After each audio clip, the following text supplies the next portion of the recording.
2 spoon oil, ஒரு கை அளவு கடலைப்பருப்பு, அதே அளவு உளுந்தம்பருப்பு,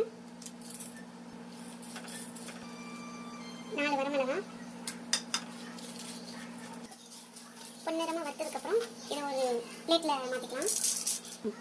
அதே பேனில் 1/2 டீஸ்பூன் ஆயில், பெரிய வெங்காயம் 1,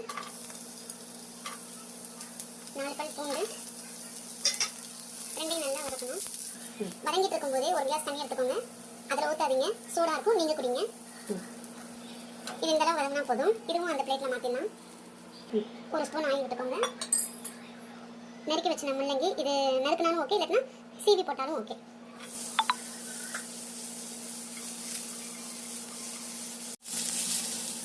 பச்சை வாசனை போகிற வரைக்கும் வதக்கிக்கோங்க. இன்னும் கொஞ்சம் நல்லா வதக்கணும். இந்த அளவுக்கு வதங்கினது போதும். நம்ம அதே இதை தட்டில் மாற்றிடலாம். தேவையான அளவு உப்பு போட்டுக்கோங்க. இது சூடு ஆறுனதுக்கப்புறம் மிக்சியில் அரைச்சி நம்ம தாளிக்கிறது தான்.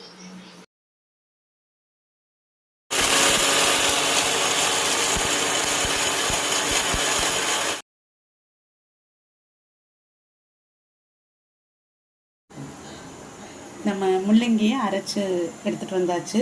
இதுக்கு ஒரு தாளிப்பு பார்த்துடலாம். 2 ஸ்பூன் ஆயில் போட்டிருக்கேன். கடுகு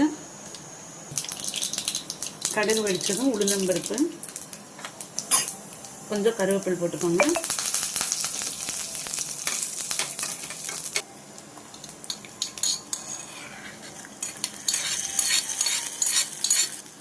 சுவையான முள்ளங்கி சட்னி ரெடி.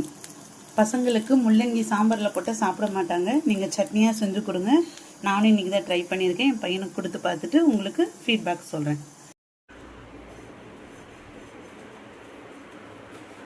ஹாய், நான் சமைச்சேன்னு நினச்சிங்களா? எங்கள் அம்மா ப்ரிப்பரேஷன் நான் சும்மா வதக்கிட்டு இருக்கேன். இன்னைக்கு என்ன சாப்பாடுன்னு பார்க்கலாம். இது வந்து வாழைக்காய் பொரியல், சூடான ரைஸ், பருப்பு ரசம், முள்ளங்கி சட்னி, ஆரோக்கியமான நெய், கருவேப்பிள்ளை பொடி, தயிர். வாங்க சாப்பிடலாம். ஆனா நீங்க எப்படி சாப்பிட முடியும்? நான் சாப்பிட்டு எப்படி இருக்குன்னு சொல்றேன்.